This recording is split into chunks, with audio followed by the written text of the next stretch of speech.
aí não sei se você tá... Eu sei que você tá sabendo porque você faz vários vídeos, mas eu não tenho noção de como tá essa corrida para a prefeitura aqui em São Paulo. Eu nunca vi isso. Vocês lá do Rio estão tendo a dimensão do que tá acontecendo aqui? Porque tá uma bagunça, cara. Aliás, obrigado por ter vindo, né? Vilela, sempre um prazer. Eu tenho usado uma tecnologia nova muito interessante para acompanhar São Paulo, isso é internet. Um negócio que você, à distância... É isso, é impressionante. E você consegue ver debate... Tudo, uma maravilha. Até porque, veja só, o Rio é a segunda maior cidade do Brasil, o São Paulo é a primeira. No Rio, o prefeito Eduardo Paes, se chama Eduardo Paes. Cara. Eduardo Paes. O prefeito Eduardo Paes vai ganhar no primeiro turno, então é aquela disputa eleitoral mais modorrenta que você pode imaginar. Mais um motivo para você ficar prestando atenção no que está acontecendo aqui. Só assisto o debate de São Paulo, só assisto Sabatina de São Paulo. Cara, você já tinha visto o debate assim? Olha que a gente é da época daqueles debates de Brizola, Lula, Enéas. Brizola e Maluf nos mesmos debates eram muito legais, muito divertidos. Mas uma cena como aquela da Atena sair do púlpito para enfrentar o Pablo Marçal. Aliás, é muito interessante depois a gente conversar sobre a maneira como o Marçal opera, que é muito interessante. Quero entender. Mas, não, eu acho que eu nunca tinha visto nada assim. Talvez em Grêmio de faculdade, esse tipo de coisa, né? Verdade, uma coisa meio de molecada, assim. Pois é. Mas como que vocês estão vendo lá, os cariocas vendo essa eleição? Porque virou nacional a impressão nossa, ou é só no Rio mesmo? Tá todo mundo meio que sabendo do que tá acontecendo aqui? Virou bolsonarismo versus petismo? O que virou isso? Eu acho que é mais do que isso, Vilela. Eu acho que virou nacional sim, e virou nacional porque o comando do Bolsonaro nesse novo movimento de direita tá em disputa. O Pablo Marçal é o primeiro nome que surge que parece fazer frente ao Bolsonaro, que parece ser um cara que tá dizendo... Eu falo com esse mesmo público e eu não preciso da bênção do Bolsonaro para fazer isso. Esse público vem a mim. Ele pediu essa bênção, foi negada. Bênção, exatamente. E agora parece que estão voltando atrás, parece. Tem esse movimento. Amanhã, no 7 de setembro, a gente vai ter isso mais claro. Será que o Pablo vai estar junto com o Nunes no mesmo trio elétrico ali do Bolsonaro? Será que... O que vai acontecer ali? Assistir esse 7 de setembro vai ser muito interessante.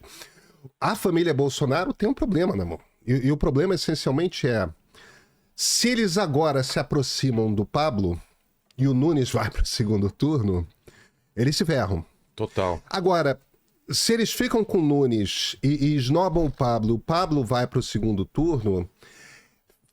Fica uma situação de o Pablo tá independente, o Pablo não precisa do Bolsonaro e perceba, o Bolsonaro não pode se candidatar à presidência da República em 2026. Exato. Se a gente pensa num cenário em que o Pablo Marçal ganha a prefeitura de São Paulo e se candidata em 26 a presidente da República, cara, ele passa a perna no Bolsonaro.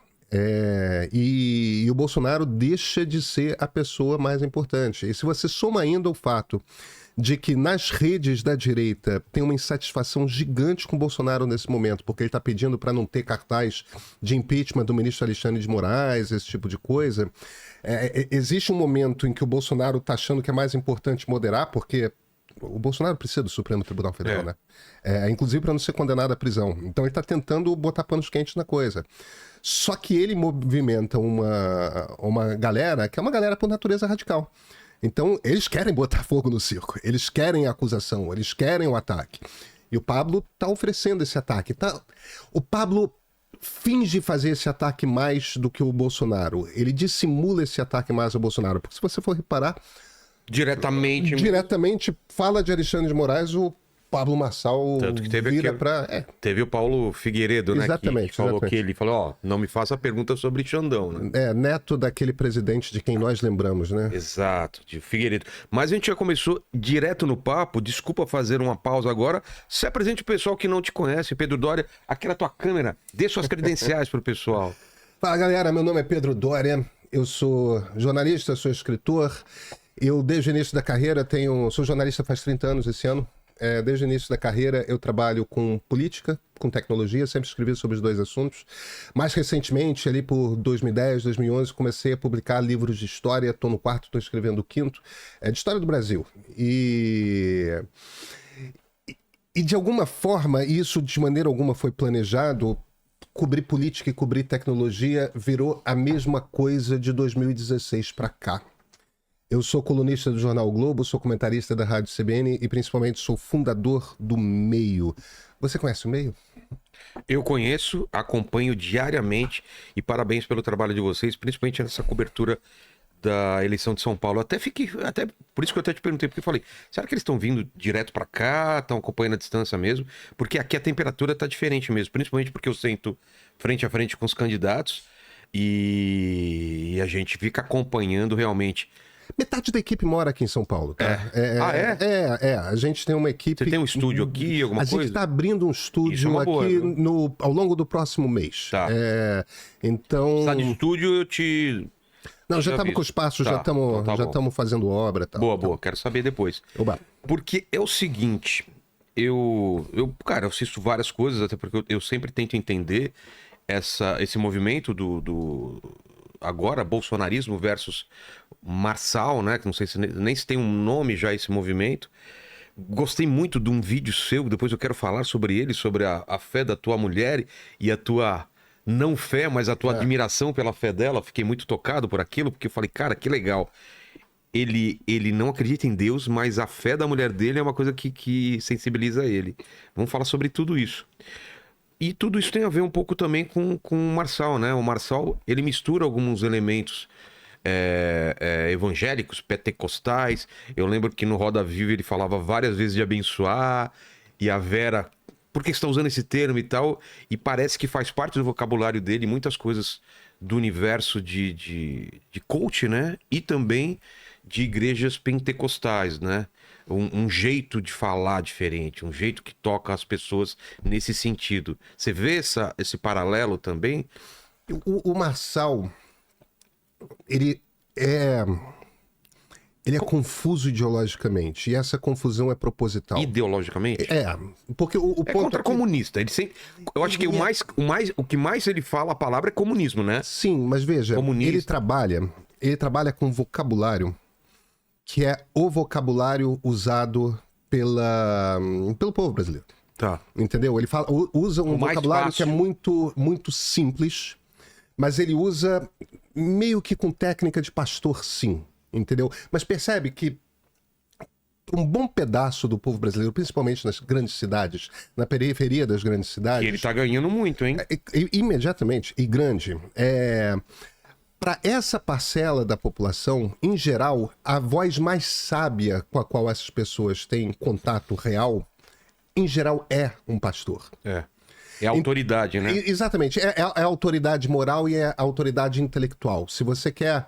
Quem é a pessoa aqui com quem você tem contato fácil e que você considera que é inteligente, sábia, que pode te ajudar a resolver um dilema qualquer que você está vivendo na sua vida.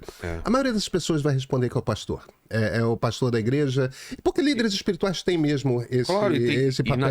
E na cabeça deles tem um pêndulo moral, né? Lá. Exatamente. Ele sabe o que é certo e errado, eu vou perguntar para ele. Isso. Então, como o Marçal faz um discurso que é sempre muito na base do certo e errado, você percebe que a maneira como ele constrói as coisas olha, você tem que prosperar, você tem que crescer, você tem que melhorar de vida.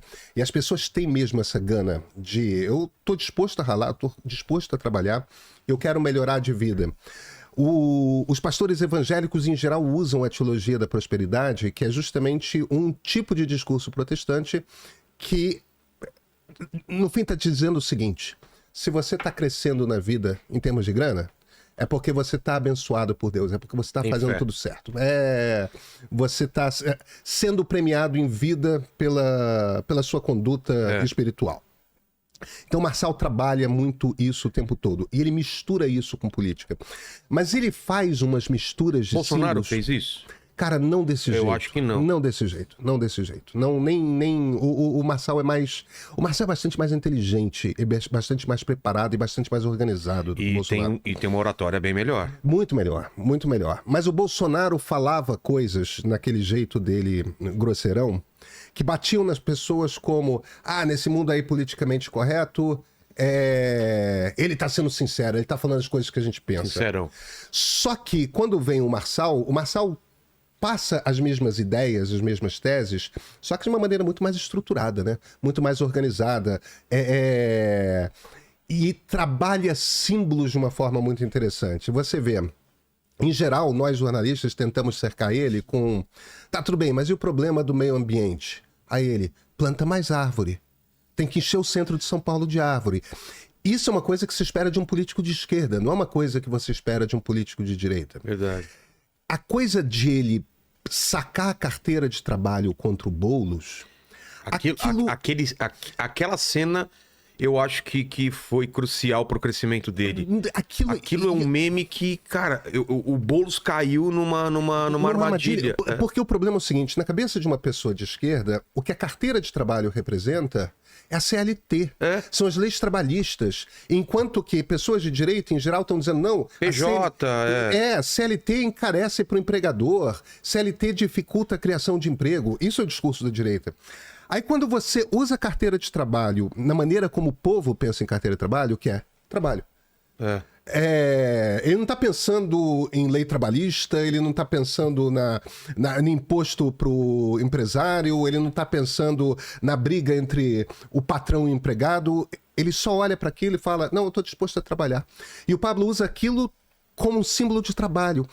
Ele bota aquele troço na frente de um cara de esquerda e o cara fica desorientado, que peraí, esse símbolo é meu. Entende?